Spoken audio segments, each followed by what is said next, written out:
Furuholm saa ansainnut aplodit, kun hän kentälle astelee. Tässä vaihdossa on ehkä enemmänkin pelaajatyyppikysymys kuin se, että pelaako joku hyvin tai huonosti. Halutaan saada juoksuvoimaisempi laituri meille ja sitä kautta Hämäläinen sopii ehkä paremmin kuin Ojala. Toinen 3 varttia käynnistyy. Se on varma asia, että Suomen pitää päästä taululle. Ja se on varmasti myös iskostettu pikkuhuhkajiin. Tuskin heille sitä tarvitsee erikseen kertoa. Taistelutahtoa sitä kaivataan, onnistumista kaivataan. Kuten Kimmo sanoi kommentaattorin ominaisuudessa sen, että jos Suomi onnistuu yhden maalin tähän toisen puoleen kärkeen tekemään, niin se voisi tietää punapaidolle kyllä painajaismaista loppukamppailua. Nyt tulee Turunen palloon ja linjamies näyttää Turusen rikkovan. Nämä on hankalia juttuja. Tässä on hyvät erikoistilanteet, niin kuin on sanottu, ja näitä pitäisi tehdä mahdollisimman vähän. Turunen tulee siinä Christoph Sauderin selkään. Sauder nurin ja Kavlak asettuu. Nyt antaa ulospäin tän, eli Kavlak lyö kova ulospäin kierteisen pallon sinne. Kavlak asettuu pallon taakse, näin lähtee tämä vapaa-potku. Se on pahan näköinen, mutta menee rajoista ylitse ja Suomen maalipotkulla jatketaan, joten ei sen suurempia hätiä tästä tilanteesta. Kavlakin ulospäin kiertävä pallo tulee. Siellä on Baumgartlinger ja Dober palloa tavoittelemassa, mutta eivät kunnolla pääse pallon päälle. Sparva hakee nyt Reiteria haastamalla. Reiter selvittää tilanteen. Suomi prässää selvästi aktiivisemmin kuin ensimmäisellä jaksolla. Hyvä Aho tulee väliin, katkaisee loistavasti. Furuholm ensimmäistä kertaa palloa kiinni. Hänet pyöräytetään nurmen pintaan. Ja hieman huono ensimmäinen kosketus, mutta taistellen, niin kuin Furkka tekee yleensä, niin taistellen pallo meille. Suomen kapteeni Tim Sparv pyörii hetken aikaa pallon takana, mutta Raitala näyttäisi asettuvan. Raitala ja Juha Hakola ovat tilanteessa nyt. Mä luulen, että Raitala nostaa, vaikka esitetään, että tulisi suoraan vetoa, mutta se on nosto sisäänpäin. Hakola juoksee yli. Näin Hakola juoksee ylitse. Raitalan kääntö tulee. Jää vähän vajaaksi. Aho taistelee vielä Suomelle pallon, mutta Sparv ei yllä tuohon Ahon syöttöön. Sättii siinä ohimennen tilanteen valumista Itävallan heitoksi. Kavlak saa vastaansa Turusen. Turunen tulee nyt todella aktiivisesti pelaamaan Kavlakia vastaan tilanteeseen. Andreas Dober. Intensiteetti on hyvä, millä Suomi on lähtenyt tähän. Pikkusen järkyttää varmaan Itävaltaa tää. Sauder taistelee nyt loppuun saakka Raitalaa vastaan. Raitala lopulta tilanteen voittaa. Parikka hakee Hämäläiselle palloa. Näissä Kappe on hyvä. Erbäck vastassa. Hämäläinen näyttää nopeuttaa tilanteessa. Liukastuu siinä epäonnekseen. Erbäck pääsee palloon käsiksi ja näin Itävallan puolustaja hoitaa tilanteen tällä kertaa. Mutta siinä väläytys siitä, kuinka Kasper Hämäläinen pystyy laidallaan Harun Erbäckiä haastamaan. 5 minuuttia pelattu ja me on saatu 3 tai 4 hyvää keskialueen katkoa, mistä päästään kääntää peliä. Se on hyvä asia. Yksinkertaisesti voisi sanoa kaiketi, että näitä lisää. Kyllä. Stakovic pelaa jälleen vastaan. Tällä kertaa syöttö tulee Sparville, joka hakee nyt mielestään syöttöpaikkaa. Antaa nyt lähtee Aho hyvin nousuun. Hämäläinen tulee keskelle, Furuholm pelaa vastaan. Furuholm yrittää sitten laidasta. Sama juttu, mitä sanoin ensimmäisellä jaksolla. Ei pidä pelata niin paljon yhdellä kosketuksella. Että parempi on ottaa palloa kontrolliin ja pitää painetta puolustajien edessä. Erbäck heittämässä. Turkissa ammatikseen pelaava Itävallan puolustaja. Pienen selkkauksen jälkeen tilanne muuttuu Suomen heitoksi keskialueelta. Näin pallo vieritetään Turuselle. Turunen Raitala. Raitala pystyy, Sparvi lähtee nyt liikkeelle. Punaiset tulevat vastaan. Hyvin Hakola taistelee kahden itävaltalaispelaajan kanssa. Baumgartlinger lopulta vie tilanteessa voiton ja tämän jälkeen Parikka ottaa Suomen ensimmäisen varoituksen. Varoitus on ihan aiheellinen. Selvä taktinen rike, josta yleensä kortti tulee. Parikka ottaa kädet apuun pysäyttäessään Julian Baumgartlingeriä. Eli siellä oli Sparv noussut ylöspäin ja Parikka haluaa hyökkäyksen vaan poikki. Näin turvataan tämä tilanne. Ilmeisesti Hetemäellä jotain ongelmia, koska nyt tulee vaihto. Mehmet Hetemäki astelee vaihdon puolelle. Jussi Vasara tulee kentälle, kun tasan 50 minuuttia on pelattuna. Jussi Vasara on hyvä molempiin suuntiin pelaava pelaaja, joka on onnistunut hienosti Hongassa tällä kaudella. Esimerkiksi Racing Santanderi vastaan niin oli Hongan paras pelaaja. Paljon energiaa, voittajatyyppi. Niin, Vasara on viime aikoina kaiketi ollut pitkälti Hongan ihan johtavia pelaajia myös Veikkausliigan puolella, joten nyt katsotaan mitä Jussi Vasara pystyy tuomaan Suomen peliin. Tällä kaudella Hongassa 21 peliä liigassa, niissä 3 maalia Vasaralle. Ei maaotteluita aikaisemmin pikkuukajissa ja alla, mutta nyt olisi se näytön paikka sitten. Siinä on nyt Sparv selvästi enemmän pelintekijän roolissa ja Vasara on se työhevonen ja yhdistelmä on hyvä. Rikkova pelaaja Jussi Vasara, jolla myös... Ja pelaaja, joka ei tarvitse välttämättä rikkoa. Kyllä. Pystyy riistämään rikkomattakin, että jalkoja riittää. Tällaisia tilanteita menee jokaisen kaksinkamppailuun. Lukee pelin erittäin nopeasti. Nyt Veli Kavlak rakentelee Itävallan tilannetta. Syöttö Saurelille tulee aina Suomen puolustukseen Turuselle saakka. Maanojan kautta tullaan kohti keskialuetta. Hämäläinen pelaa nyt pystyy. Siellä menee Parikka sekä Furuholm. Se on hyvä. Oleinik pienessä paineessa selvittää tilanteen. Porttiin Aho kaksikko juoksuttaa Stankovicia. Turunen levittää keskelle, pelataan Sparville. Raitala on vasemmalla puolella samoin kuin Hakola. Hakolaa tavoitellaan, mutta vaikea pallo, mitä Juha Hakola ei haltuunsa saa. Hakola on pelaaja, jolle pitäisi saada pallon jalkaan. Ei ole mikään varsinainen pääpelaaja eikä kaksinkamppailija, mutta 1-1 erinomainen. Lainin pusku suoraan suomalaisille. Vasara pompottain pallo omille. Raitala. Raitala pelaa alakertaan. Turunen. Turunen keskelle, Furuholm, Parikka kaksikko seisoo aika lailla vierekkäin mukaan tilanteeseen.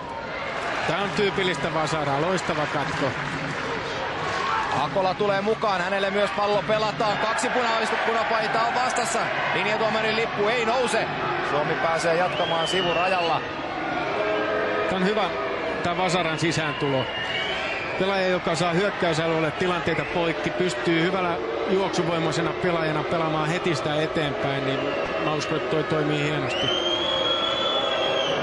Siinä Harun Erbek ja Mario Reiter, itävaltalaiskaksikko teloo toinen toistaan. Saattaa olla loukkaantuminen, mutta luulen, että on aikalisä.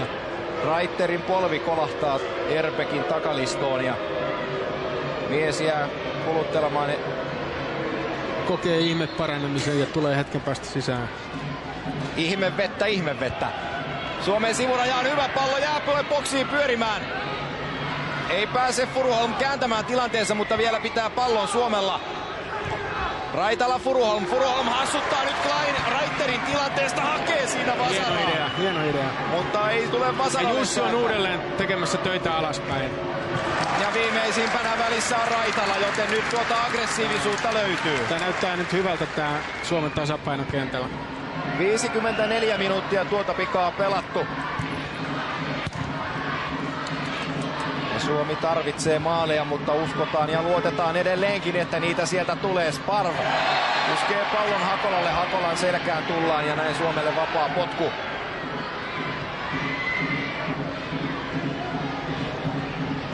Erbek, joka koki tämän ihmeparannuksen juuri minuutti takaperin, on tilanteessa rikkojana.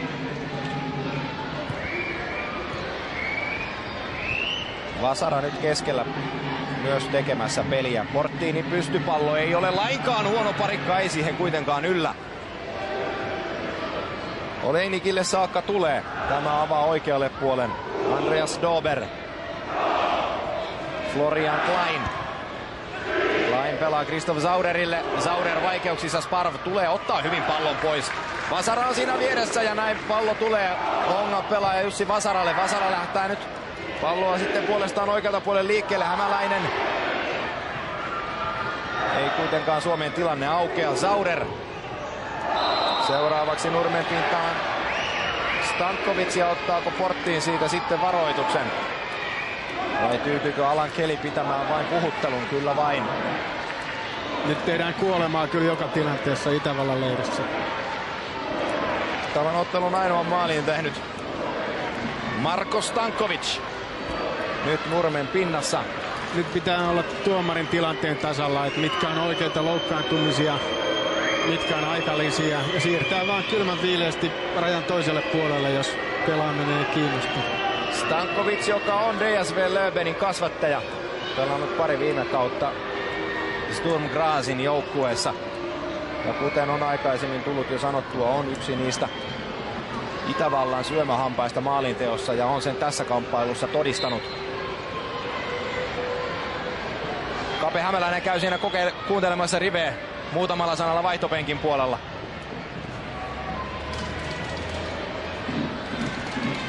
Näin Kanerva antaa sitten oppia Kasper Hämäläiselle, ja katsotaan kuinka se toteutuu. Itävalta tulee nyt pahan näköisesti Portin. Nyt Portin saa kortin kyllä. Ja taitaa satuttaa itseään tilanteessa samalla. Portinilla on pieniä ongelmia, kun tulee nopeita 1-1 tilanteita. Et iso mies kääntyy hitaammin. Jonas Porttiin FF Jaron pelaaja nousee pystyyn, ja hänelle nostetaan Alan Kellyn toimesta keltainen kortti. Näin Suomella 2 varoitettua pelaajaa, Jarno Parikka ja Jonas Porttiin molemmille varoitus ottelun toisella puoliajalla. Ensimmäisen puolen ainoa varoitus meni Itävallan joukkueelle Julian Baumgartlingerille. Jälleen Itävallalla erikoistilanne hyvältä paikkaa. Tämä pallo kiertää katsomoon suoraan.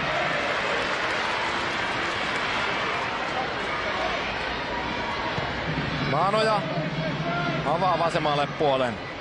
Jukka Raitala. Raitala pelaa nyt pystyyn, mutta tämä pallo ei tavoita Juha Hakolaa. Vaikeasta kulmasta tulee Hakolalle tämä pallo, ja se tulee katsomon puolelle. Andreas Dober ei pelannut tuossa ensimmäisessä kamppailussa, mutta nyt mukaan kokoonpanoon. Oli ensimmäisellä puolella muutaman kerran helisemässä Juha Hakolan kanssa, mutta muuten mies on selvinnyt Itävallan alakerrassa varsin moitteetta. Klein pelaa nyt pallon juuri Doberille. Sauder löytyy nyt linjan takaa. Ei ole paitsi, jossa Vasara taistelee. Vaihdosta kentälle tullut Jussi Vasara voittaa jälleen tilanteensa pallon Suomelle, ja nyt on sitten Maanojalla painetta. Hän katsoo viisaimmaksi laittaa pallon katsomoon. Itävallan alle 20-vuotiaathan olivat viime vuonna Kanadassa MM-lop-turnauksessa, kuten tuossa puhuttiin aikaisemmin, Kimmo, olivat kyseisessä turnauksessa lopulta 4. ja hävisivät pronssiottelun Tsekille, mutta osoittaa tämän ikäluokan kovuutta, mikä Itävallalta löytyy, ja potentiaalia. Tämä on erittäin hyvä ikäluokka heillä. Ja jatkoa on tulossa, että tässäkin porukassa olisiko tällä hetkellä 388 kentällä. Saattaa olla jopa enemmän, en ole katsonut niin tarkkaan syntymäaikoja. Ja Itävalta on tehnyt aika ison satsauksen Junnu puolelle. Saman tien kun saivat EM-kisat yhdessä Sveitsin kanssa ja tiedettiin, että rahaa tulee, niin sitä pantiin myös Junnu puolelle, ja se näkyy. Myös Suomen 18-vuotiaat kävivät pelaamassa Itävaltaa vastaan, joukkue, jota siis valmennat, mutta Itävalta oli kyseisessä kamppailussa 3-1 parempi. 3-1 parempi, ja siinä on molemmilla joukkueilla on tietysti se, että kun on niin kutsuttu väli-ikäluokka, eli ei ole EM-karsintoja, niin silloin haetaan vähän kokoonpanoja, ja kokoonpanot vaihtelee enemmän. Heidän valmentajan kanssa juttelija sanoo ihan samaa, että pääasiassa EM-karsintaryhmissä on parhaat pelaajat, ja väli-ikäluokat testailee pelaajia. Hyvin paljon samantyyppinen, mitä tämä joukkue. Teknisesti taitava ja aktiivinen pallollinen peli pisti silmään. Mario Reiter jää Tim Sparvin nimisen junan alle. Ja irlantilaiserotuomarilla on sitten antaa ohjeita. Kyynärpää osuu vähän leukaan, mutta tuskin mistään hengenvaarallisesta vammasta on kyse. Lopulta siitä nostetaan sitten Suomen kapteenille varoitus. Silläkään ei sen suurempia vaikutuksia ole, kunhan vain toista lappua ei nouse. Mutta Sparvin peliin se voi tietyllä tapaa vaikuttaa, koska hän on katkaiseva pelaaja myös tuossa Suomen keskikentällä. Tuon tapasta fyysisyyttä, mitä Timi tuossa osoitti, niin pitää panna peliin nyt. Nyt tulee sitten paikka Itävallalle. Stankovic on kuitenkin huonossa asennossa eikä pääse rankaisemaan tilanteesta ja se on Suomen kannalta hyvä. Maanoja karjuu nyt maalilla. Siinä on edelleen sama ongelma. Porttiin tulee aavistuksen myöhässä tilanteisiin, ei pääse peittämään. Johtuuko se sitten pelaajien välisistä etäisyyksistä vai onko ne pelilukuvirheitä yksittäiseltä pelaajalta, niin sitä ei aina tiedä. Kun ei kuule, että puhutaanko alakerrassa tarpeeksi esimerkiksi. Tämä on nyt toistunut useamman kerran, että siihen pitäisi saada pieni korjaus. Tunti täynnä kamppailua. Itävalta johtaa sitkeästi 1-0. Marko Stankovicin maalilla. Ja Suomi sai tuossa toisen puolen alussa luotua hyvän prässin Itävallan peliin ja pääsi kääntämään peliä. Katkomaan Itävallan syöttäjä nyt kyseistä peliä ei muutamaan minuuttiin ole nähty. Ja Itävalta selvästi pyrkii katkomaan, rikkomaan peliä. Paljon katkoja, ei saada sitä samaa rytmiä ja painetta päällä. Ja se on aina puolustavan joukkueen etu, mitä enemmän peli on poikki. Erbäck nyt suomalaisia vastassa Furuholmin kautta pallo menee ylitse.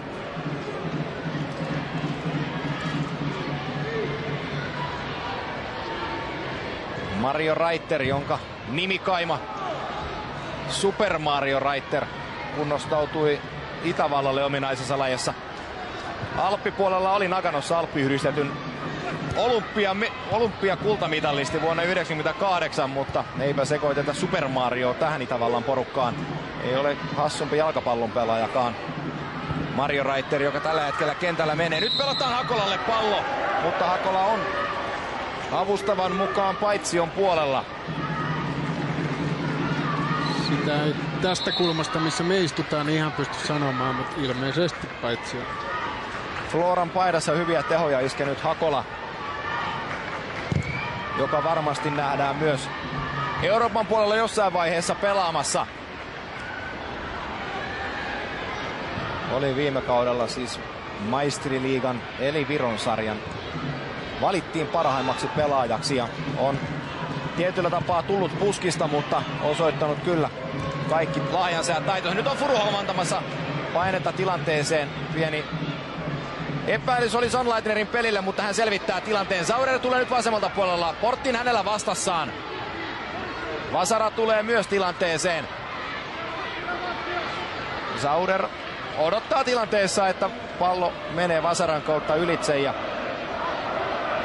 näin saadaan jälleen tilanne hetkeksi aikaa poikki. Vasaran Jussin työmäärä on todella iso. On jatkuvasti tukemassa laitapuolustajia, tekee paljon katkoja. Kun saadaan poikki, niin Jussi on heti lähdössä ylös.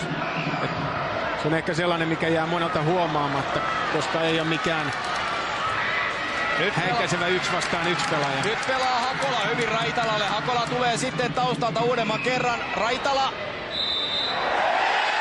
Se oli varsin kevyt vihellys. Se oli sitä. Veritas-stadionilla kotiyleisö antaa myös nopean palautteen tilanteesta. Hakola Juhahan tavallaan myöhään mukaan tullut, että on fyysisesti myöhään kehittynyt pelaaja, eli vasta 19-vuotiaissa ensimmäiset maaottelunsa pelannut. Ja samoin tuossa on muutama muukin Joona Sporttiin tullut vasta 21-vuotiaisiin, eli nuorilla pelaajilla, riippuen siitä missä vaiheessa tulee murrosikä, fyysinen kehittyminen, niin tasoittuu tässä 2-1 kohdalla, että sitten ei ole enää isoja eroja siinä. Nyt olisi Hakola hyvässä menossa, Furuholm suojaa palloa, pelaa sen Tim Sparville, Sparv takaisin Furuholm. Furuholmilla kuitenkin vauhti puuttuu tilanteessa. Ja Doper pelaa Hakolan kautta pallon sitten. Doper pelasi erittäin älykkäästi ja siinä vähän Hakola meni miinaan. 64 minuuttia takana. Jos oli ensimmäisellä 3-varttisella Suomella yksi hyvä maalipaikka, niin sitä yhtä hyvää paikkaa ei vielä toisella puoliajalla ole saatu. Ei, me saatiin tuossa alkuun hyvä paine, mutta nyt on pikkusen menetetty sitä. Itävallan nuoteissa mennään tällä hetkellä. Kyllä, Itävalta vie tätä peliä, vaikka ei paikkojen muodossa, mutta nyt pelataan sillä rytmillä, kun Itävalta haluaa. Kuinka kauan sitten Markku Kanerva tilanteen antaa näillä ehdoilla mennä eteenpäin? Ja mitkä on vaihtoehdot tehdä tässä vaiheessa, niin sitä tietysti Kanerva tuntee parhaiten. Mitkä on mahdollisuudet penkiltä tai ryhmitysmuutoksella.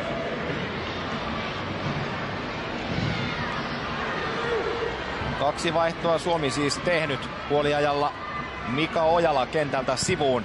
Timo Furuholm hänen paikalleen, ja kun 50 minuuttia oli vanhennut, niin Mehmet Hetemai tuli kentältä pois. Tämä on hyvä parikalta, eli pitää pystyä. Parikka taistelee, Furuholm ei yletä palloa. Vieläkö Hakola pystyy pitämään pallon pelissä? Kyllä vain. Suomen tilanne jatkuu. Hakola lähtee haastamaan. Keskitys tulee oikealla jalalla. Ja vielä jatkuu. Vielä jatkuu. Hämäläinen antaa pallon mennä ylitse, joten Suomi jatkaa kulmalla. Eli tilanne, mistä lähtee, niin Parikka ei pelaa yhdellä kosketuksella ja hosuu, vaan ottaa pallon kontrolliin. Pääsee jopa itse kääntymään, kun annetaan löysää. Se on se, mitä aikaisemmin puhuin, että ei voi huiskia palloa menemään. Se on liian helppoa vastustajan puolustajille. Furuholm venyttää tilanteessa. Pallo menee lopulta Marian Sonleitnerin kautta ylitse. Nyt riskillä tää kulma, eli joko tai pallo, ja jos lyö vaan löysän, se on liian helppoa puolustaa. Nyt tavallaan pitää ampua se sinne. Turunen, Porttiin, Furuholm, Sparv. Kaikki niin sanotut pääpelaajat ovat ylhäällä. Oleinik pääsee nyrkkelemään pallon välimelle vesille. Raitala antaa takaisin laitaan Hakolalle. Hakola lähtee haastamaan, 2 punapaitaa vastassa. Nyt ei saa rikkoa. Hakola ei myöskään riko, mutta Itävalta selvittää tilanteen. Stankovic on kovin yksin keskialueella. Kaatuu kuin itsestään. Saa pelin poikki. Ja jälleen tasoittuu tilanne. Eli tuollaisessa tilanteessa, missä Hakola on, eli puolustajan ahtaalla, ei saa mennä rikkomaan, jotta paine pysyy siellä. Nyt vaan löysää annettiin Hakolan takana, ja sen takia... Turunen ristää pallon veli Havlakilta, mutta hänen syöttönsä ei omia eteenpäin tavoita. Niklas Hoheneder palauttaa pallon aina Maanojalle saakka. Suomen vaihtopenkkiä nopeasti vilkaisten ei suurempia liikkeitä tällä hetkellä tapahdu. Kotiyleisö lähtee jälleen omiaan kannustamaan. Nyt me on saatu taas otetta tähän. Hieman suoraviivaisempaa peliä. Taistellaan palloa. Nämä on kansainvälisissä matseissa aina vääriä heittoja. Sun täytyy heittää se jalkaan asti. Jos sä heität maahan, niin vaikka sääntöjen mukaan toi ei ole väärä heitto, mutta jokainen kansainvälinen tuomari viheltää ton vääräksi. Aholla tuli samoja virheitä Itävallassa. Nyt Vasaralta hyvä siirto eteenpäin. Furuholm. Anteeksi Parikka. Hakola alueella. 16 alueella. Hänet kaadetaan tilanteessa. Kevyen näköinen on tilanne. Kotiyleisö reagoi vahvasti tilanteeseen, mutta kyllä Hakola provosoi tossa vähän. Aika kevyt on kosketus. Hakola tuomarin kanssa samaa mieltä. Hakola pelaa tietoisesti pallon Andreas Doberin taakse ja lähtee tilanteessa juoksemaan ja kaatuu kevyehkösti. Siinä on kontakti, mutta se ei ole ihan noin kova, että siitä mies kaatuu. Parikka voittaa jälleen kaksinkamppailun, taistelee uudemman kerran ja voittaa toistamiseen, pelaa Vasaralle pallon. Aho loistavasti huijaa Baumgartlingeriä tilanteessa, levittää puolenvaihdolla Jukka Raitalalle. Raitala, Hakola lähtee Doberia vastaan juoksemaan. Liukastuu pahalla paikalla, mutta hyvin pelaa Aho. Nyt on positiivista Suomelta. Tullaan irtopalloon. Tällä hetkellä on tapahtumaa. Ja nyt pidetään edelleen paine siellä. Ei saa rikkoa. Dober, Hakola. Ei saa rikkoa. Ja Hakola. Pitää säilyttää maltti. Kaveri on vaikeassa tilanteessa. Mihin tosta voi pelaaja jatkaa? Nyt pääsee pinteestä. Hakola Dober kaksikko jatkaa kaksintaisteluaan ja Hakola tulee tilanteeseen, jossa Dober ei lähde hyppäämään ja näin Hakola Ainoa mitä Dober tuossa hakee on saada vapari itselleen. Se on se mitä se toivoo ja sen hän myös saa. Sen hän saa ja se on malttamattomuutta. Itävallan avaus tulee Suomen puolistolle. Aho pelaa Maanojalle. Turunen näyttää, että pieni eteen, niin lähdetään ylöspäin. 70 on täynnä. Nyt olisi hyvä aika sille tasoitusmaalille, niin viimeinen 20 minuuttia on kova paine Itävallan puolella. Muutama viime minuutti on osoittanut Suomelta terävämpää peliä ylöspäin. Nyt hierotaan Nyt rupeaa Itävallan peli venymään. Kärjet ottaa ylhäältä, mutta keskialue jää tyhjäksi. Lain, Saurer ja Stankovic ovat kaikki tällä hetkellä Suomen puolustusalueella. Ja nyt nämä kakkoset meille ei Itävalta pääsee väriin. Baumgartlinger, Stankovic, Saurer. Saurer jälleen helppo vihellys. Saurer odottaa tilanteessa, että Raitala tulee kylkeen ja kaatuu samoin tein. Näin saadaan. Se oli ihan pelimiehen teko Saurerilta. Raitala rikkoo tahtomattaan, mutta kyllä siinä rike on. Pallo jo Maanojalla. Nyt on Suomen vaihtoa pukusuojan puolella. Kokko näyttäisi olevan siellä. Kyllä. Alexander Kokko olisi näemmä tulossa kentälle. Furuholm pallon perään. Olenik katkaisee. Julian Baumgartlinger. Stankovicin ylitse pallo lentelee. Se tulee Kavlakille. Kavlak pelaa takaisin Stankovicille. Nyt on Klein laidassa. Hänelle pallo tulee Raitala. Selvittää loistavasti Turusen kanssa tilanteen. Raitala pitää huolen. Raitala luki väärin sen, niin on niin nopea jaloistaan, että tehtiin vielä mukaan. Hoitaa Kleinin sivuun. Turunen tulee taustalta ja korjaa pallon. Porttiin. Parikka. Mario Reiter seuraa nyt Parikkaa. Parikka hakee Ahoa siitä laidasta. Reiter saa jalkansa väliin. Eli Kanerva ottamassa yhtä kärkimiestä lisää, mutta mikä on ratkaisu? Mistä otetaan pelaaja pois? Vaihto. Tämä on vähän sellainen niin kuin hölmöläisen peitto, että jostain pitää leikata saadakseen jonnekin ja katsotaan mikä on Riven ratkaisu. Aho heittää. Furuholm ei palloa saa.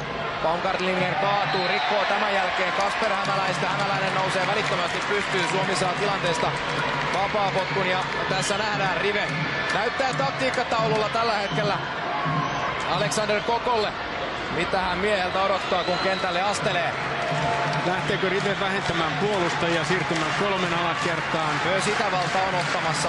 Sitä ei ole aikaisemmin tehty. Itävalta tulee vaihtamaan myös luultavasti lisää puolustusvoimaa. Ottaa keskikenttäpelaajaa pois. Raitala juoksee ylitse. Akolan kääntö tulee itävaltalaisten päähän ja tämän jälkeen Stankovicin purku pitkälle Suomen alueelle. Maanoja.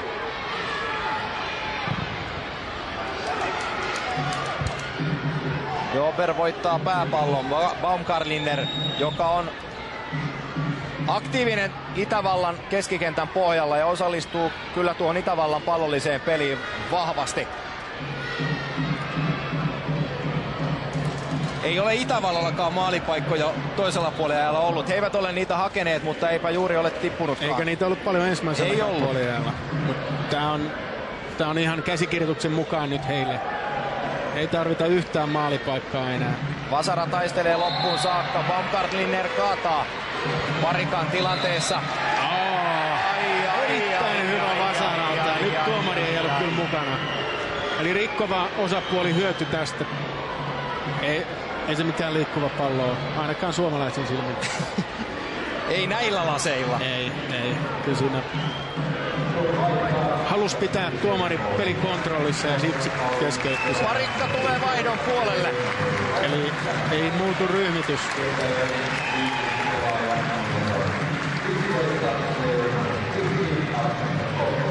Näin on Suomi kaikki 3 vaihtoaan käyttänyt. Boris Kokko kentälle. FC Hongan tehokkain mies Veikkausliigassa tällä kaudella. Joo, sieltä lähtee Kavlak. Saurer keskialueelta pois ja Madol on puolustaja, pelannut topparina ja laitapakkina, eli vahvistetaan puolustusta ja keskialueelta lähtee pelaaja pois. Aika ennakoitu vaihto. Oli mukana myös tuossa Kanadassa pelotuissa 20 kisoissa Itävallan paidassa. Ja Madlista oli puhetta jo, että hän olisi Itävallan avauksessa. Näin ei tapahtunut, mutta mies tulee nyt kentälle 75 minuutin kohdalla. Aho antaa pallon sinne 16 boksiin. Raitala, Hakola. Eli vaihto on vähän sen tyyppinen Itävallalta, että yhden Suomi saa tehdä, mutta ei kahta. Raitala nyt Itävallan päädyssä kulmalipulla, suojaa palloa, taistelee, yrittää hankkia kulmaa Suomelle. Ei tilanteessa onnistu Turunen. Turunen nyt vaikeuksissa, mutta hoitaa tilanteen Stankovitsia vastaan. Siinä tulee nimittäin käymään niin, että nyt kun lisätään puolustajia... Tulee paikkaa, mutta ei pysty taiteilemaan loppuun. Lisätään puolustajia, niin Itävalta tulee menettämään kokonaan keskialueen. Me tullaan painaa tää loppu. Varttitunti on aikaa pikkuhuuhkajilla. Tässä Furuholm, pallo haltuun. Sama ongelma ensimmäisen kosketuksen kanssa. Erinomainen liike, mutta sen jälkeen ensimmäinen kosketus ei ole siellä, missä sen pitäisi olla. Stankovic. Klein takana, Raitala katkaisee. Vaihdosta kentälle tullut Madl. Laittaa pallon mitä ilmeisemmin Jussi Vasaran kautta ylitse, sillä linjamies näyttää Itävallalle heittoa. Ja jälleen pelin vauhti pysähtyy täydellisesti. Nyt päätuomari Alan Kelly hermostuu myös. Andreas Doberin kävelyyn viheltää miehen heittämään tilanteesta. Heittää suoraan Vasaran päähän. Hakola haastaa laidalla. Syöttö eteenpäin. Pysyy pelikentällä hetken aikaa. Kokko pallon perään. Itävallan heitto.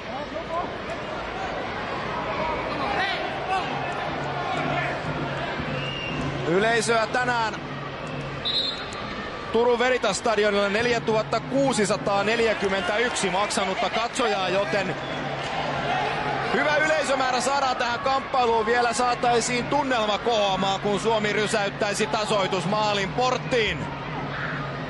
Peli tulee hioutumaan nyt tuonne Itävallan puoliskolle täydellisesti. Aho juoksee pallon perään, mutta pitkäksi menee.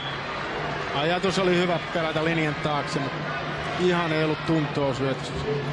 Siinä on Madl nyt tullut keskialueelle, eli pelaaja, joka on yleensä puolustaja, tulee pelaamaan piilokärkeen, niin se kyllä osoittaa, että mitä ne hakee. Eli vaan pidetään nollaa. On siellä Stankovitsin kanssa käytännössä katsoen kärjessä. Tuli suoraan Saurerin tilalle niin kutsuttua kymppipaikkaa pelaamaan, mutta niin kuin on selkeästi puolustamaan. Lähtee heti alaspäin, mutta hyökätessä siirtyy siihen Suomen kahden puolustavan keskikenttäpelaajan väliin. Andreas Dober antamassa Itävallan vapaa potkua. Ja tämä vapaa potkun antaminen, se vaatii 3 stepit edestakaisin. Lopulta pallo lähetetään Kavlak, joka on vaipunut täydelliseen pimentoon toisella puolella. Hänelle ei ole pelattu palloja, niin ei paljon veli Kavlakiakaan juuri näkynyt. Ei ole. Pelaaja, joka tarvii paljon palloja, että ei ole sillä lailla juoksia, mitä on esimerkiksi Klein toisella laidalla. Suomen sivuraja, Vasara heittämään. Kiire tulee. Hämäläinen. Turunen. Hakolalle. Hakola keskelle, mutta ei ole valkopaitoja edelleen sama juttu. Ei pidä pelata yhdellä, jos voi ottaa kontrolliin. Stankovic pelaa alaspäin. Madl nyt vaikeuksissa. Kokko tulee hyvin vastaan. Vasara ilmestyy paikalle. Madl katkaisemassa. Raitala heittämään. Sparv. Sama ongelma. Et voi heittää palloa maahan suoraan kansainvälisottelussa. Meillä on tää läpi linjan tää samanlainen ongelma, vaikka siitä kuinka koittaa selittää pelaajille. Tässä vielä se ei esimerkki tilanteesta, mikä... Toi heitto pitää heittää suoraan Sparvin jalkaan.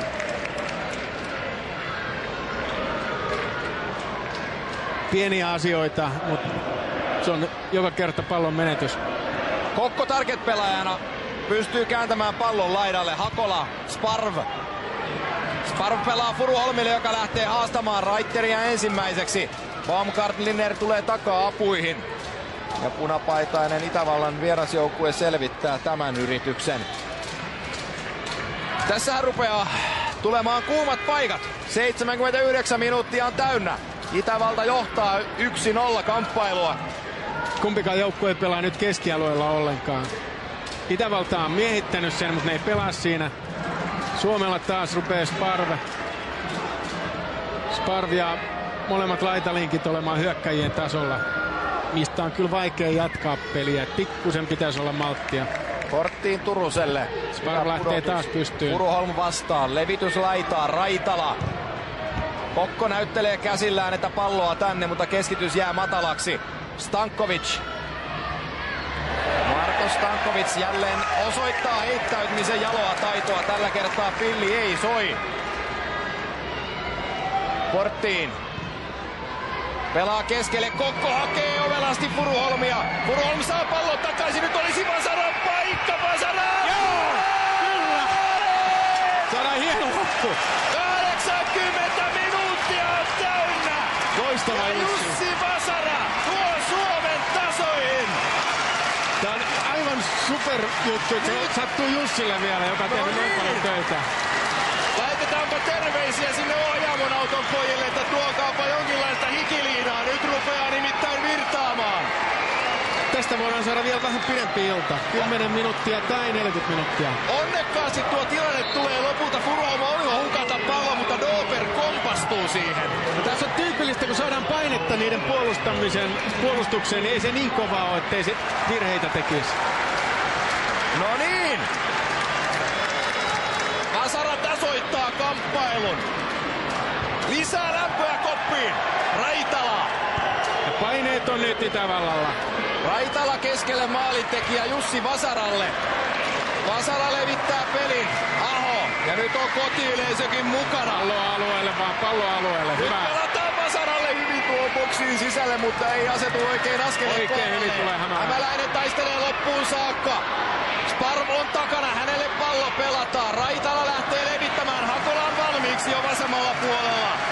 Hakolan keskitys tulee maita, Kokko tykittää. Oikein hyvä.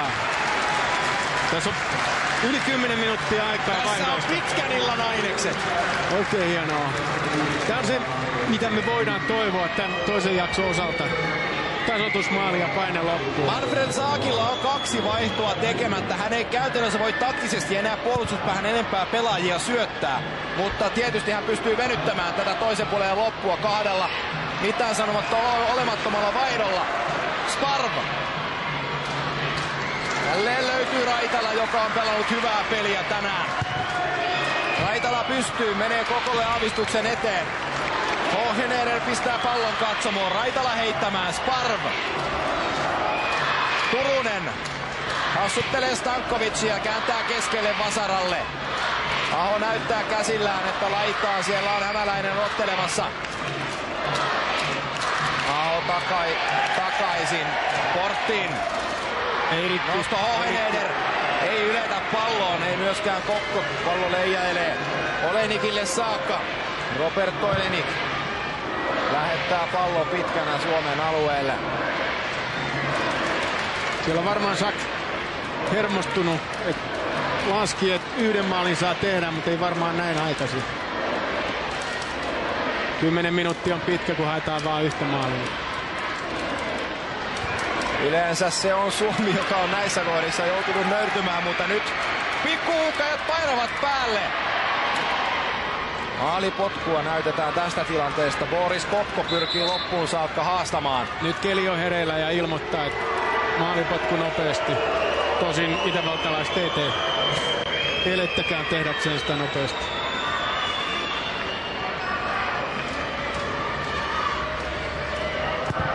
Olejnikin maalipotku tulee lopulta.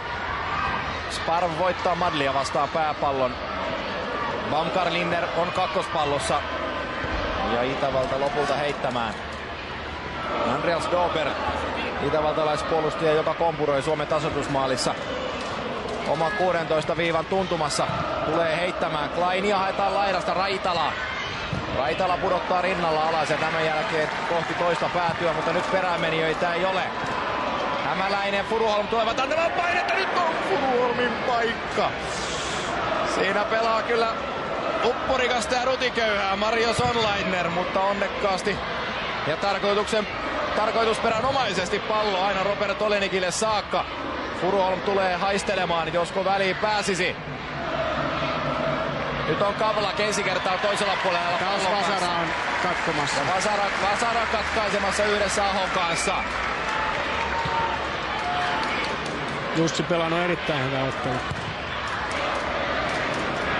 Nyt Raitalan nosto eteen menee Kokolta ohitse. Boriksen pitäisi saada noin suoraan kohden kroppaa, että se ei ole mikään juoksuvahva pelaaja, mutta hyvä suojaamaan ja pystyy ottamaan vaikeitakin palloja kontrolliin. Veritas Stadion numerot 1-1, 85 minuuttia kohta täyteen. Sparv kääntää nyt Ottokumppaa hinkkaa, mutta hehtaaripyssy nousee kovaa ja korkealle. Boris tietää, että juoksemalla ei ehtisi enää karkuun, että se on tehtävä se ratkaisu siinä hetkessä. Pitäisi vaan osua kohilleen. Joko Olenik saa varoituksen, ei suinkaan. Siinä Boriksen hehtaaripyssy, kun nyt pitäisi Alakelin puuttua tähän Robert Olenikin tekemiseen. Hänen avauspotkunsa kestävät tällä hetkellä minuutti tolkulla. Lopulta jälleen pallo lähtee liikkeelle. Raitala nousee korkeimmaille. Telo Madlin tilanteessa ja lopulta viellys tulee keskialueelta. Se on Furuholm, joka ottaa varoituksen. Se on Suomelle 4. varoitus tässä kamppailussa. Baumgartlinger Nurmen pinnassa ja epäilemättäkin on selvää, että tässä menee jälleen varoituksen paikka, mutta tuskin osuu. Nyt pelimies jää makaamaan, pelaa aikaa. Ehtii hyppäämään alta pois. Ihan varoituksen paikka, se on kohtuuttoman väkivaltainen takaus. Rohkenen olla eri mieltä siitä, että on pelimies jää makaamaan. Nämä lauseet eivät sovi yhteen. No, on pelimies ja jää makaamaan, kyllä. Kyllä Julian Baumgartlinger, sitä on. DSV 1860 Münchenin pelaaja. Yksi näistä 88 syntyneistä. Kylläkin aivan alkuvuodesta, mutta joka tapauksessa. Pelasi viime kaudella Mönchengladbachin paidassa muutaman pelin ja niin poispäin. Nyt on kuitenkin jälleen kaikki jaloillaan. Baumgartlinger rajojen ulkopuolella saa luvan tulla takaisin kentälle, näin myös tulee. Porttiin pelaa vastaan, voittaa pallon Suomelle Hämäläinen. Furuholm. Porttiin nostetaan nyt ylös. Jäädään pelaa 3 alakertaa ja Porttiin. Furuholm heiton perään. Kääntää keskelle, ei tule Hämäläiselle saakka pallo. Vasara pelaa vastaan Porttiin. On nyt tuossa tyhjiössä taistelemassa kahta punapaitaa vastaan. Stankovic pelaa järkevästi, levittää laidalle. Florian Klein. Klein jatkaa samaa hommaa. Taustalta nousee Madl. Kohta Madl kaatuu. Madlilla vastassa. Hakola protestoi tilanteessa, mutta Itävallan heitolla jatketaan. Vaparilla. Vaparilla. Ja jälleen näyttää Alan Kelly merkkiä, että heittokapa vauhtia. Kyllä tämä heitoksi menee. Kyllä. Florian Klein heittämään. Stankovic. Nyt on meidän. Hyvin pelaa Raitala tilanteen. Turunen. Aho. 88 minuuttia. Paikka. Kokko on toisella puolella. Menee, mutta sivuverkkoon. Boris Kokko olisi ollut toisella puolella suhteellisen vapaana ja nyt levittelee käsiään, että olisi voinut. Toi maalipaikka itselleenkin ihan oikein. Kurkka lähtee hakemaan ratkaisua, mutta ratkaisu ei ole ihan paras mahdollinen. Huono osuma palloon. Siinä on nyt porilaiskärkikaksikko, niin saanut molemmat kerran koittaa. Ei ole ainakaan ei voisi parempaa luonnetta olla kuin porilainen luonne tähän tilanteeseen. Sparv nousee tähän pääpalloon, voittaa tilanteen Furuholm. Lopulta pallo punapaidoille. Roiskaisu Hakolalle. Hakola pidä eteenpäin. Pidä. Astuu pallon päälle tilanteessa. Raitala katkaisee. Kova kosketus Raitalalta. Pallo kuitenkin omille. Nyt on Hakola keskityspaikka. Hakola kääntää. Pallo tulee. Vielä on paikka. Loistavaa. Tekee maalin. Jussi Vasara tekee 2 maalia Suomelle toisella puoliajalla. Ja tämä on kaikkea muuta kuin oitse. Uskomaton nousu. Tämä joukko on vahva ja tämä on henkisesti osoittanut, että tämä pystyy mihin tahansa tämä jengi. Minunkin tekisi nyt mieli huutaa. Jussi Vasara, 2 maalia, vaihdosta kentälle. Tulee 50 minuutin kohdalla Mehmet Hetemäen paikalle ja mies pyssyttää Suomelle 2. Tärkeääkin tärkeämpää maalia. Jussi on pelannut molempiin suuntiin loistavasti. Miestä ei tunneta maalintekijänä. Nyt 2 sellaista maalia, että muistaa koko ikänsä. 90 täyteen. Veritasilla hakataan käsiä yhteen. Tästä tulee vielä mielenkiintoinen ilta. Vasara, Suomen sankari tähän mennessä. Nyt keskellä pallon kanssa. Punapaitoja on 3 tilanteessa. Tulee liian vaikeaksi. Portin pelaa vastaan. Rike. Itävallalle vapaa potku.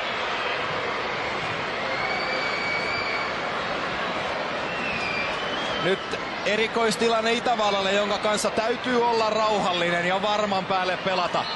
Kavlak pallon takana. Hän osaa tämän homman. Pallo tulee, Turunen pääsee paineen väliin ja Suomi selvittää. Pitää pelaajia myös ylhäällä, ei saa valua alas. Nyt, meillä on ollut hyvä ote, ei sitä saa nyt menettää. Nyt on tilanne, jossa Itävallan on vaikea lähteä pelaamaan. He ovat peruutelleet 3 varttia. Tämä on just semmoinen miina, mihin voi noinkin kokenut valmentaja, kun saat mennä. Ajattelee, että okei, 1 saa tulla, enempää ei saa tulla. Vaihdetaan hyökkääviä pelaajia pois. Näin käy. Onneksi jalkapallossa käy joskus näinkin. Suomen pikkuhuutkajat taistelevat paikasta pääsystä EM-lopputurnaukseen ensi kesäksi Ruotsin maalle. Ja tällä hetkellä tämä taistelu on enemmän kuin hyvin käynnissä. Me ollaan niskan päällä tässä nyt. Pienenä etuna voisi ajatella Itävallalle jatkoajalle on se, että heillä on vielä vaihtoja käyttämättä. He voi muuttaa ryhmityksen hyökkäävämmäksi esimerkiksi Sikorskin laittamalla kentälle. Mutta me on tehty tästä hieno ottelu. Kyllä vain. Suomen pikkuuhkajat ovat taistelleet. Harun Erbek saa tästä Boris koko selkään hyppäämisestä varoituksen. On Itävalta odottaa vaan pääsyä nyt jatkoajalle. 3 minuuttia on lisäaikaa näytettynä. Tuota pikaa 2 minuuttia siitä on pelattuna. Tää on hienoa. Tää on kaikkia se, mitä jalkapallossa voi tapahtua. Kotijoukkue nousee. Ja 4641 maksanutta katsojaa tänään paikan päällä saavat kyllä nauttia ihan joka pennin edestä. Niin kuin myös kotikatsomossa pikkuuhkajien taistelusta. Vasara Sparv kaksikko selvittämänsä tilannetta. Pallo pystyy. Alexander Kokko pallon perään. Tekee rikkeen tilanteessa, joka vihelletään. Se on niin ja näin tämä rike. Puoli minuuttia aikaa. Varmaan tämä 1 Itävallan hyökkäys tulee ja sen jälkeen tämä on ohi varsinaiselta peliajalta. Ja ihan normaalin tapaan siis jatketaan. 2 varttitunnin jatkoaikaa edessä, puoli tuntia yhteensä pelaamista ja jos näissä 30 minuutin jatkoajalla ei lisäratkaisuja saada aikaan, niin tämän jälkeen ruvetaan laukomaan sitten rangaistuspotkuja, mutta ei mennä vielä niin pitkälle. Stankovic Nurmen pintaan Porttiinia vastaan ja nyt on myös Alan Kelly oppinut tämän homman. Stankovicin viimeisistä kaatumisista ei ole pilli enää soinut. Loistavaa Suomi. Suomi taistelee. 90 minuuttia lisäaikoineen on täynnä. Suomi on tullut kamppailuun mukaan 2 Jussi Vasaran maalilla.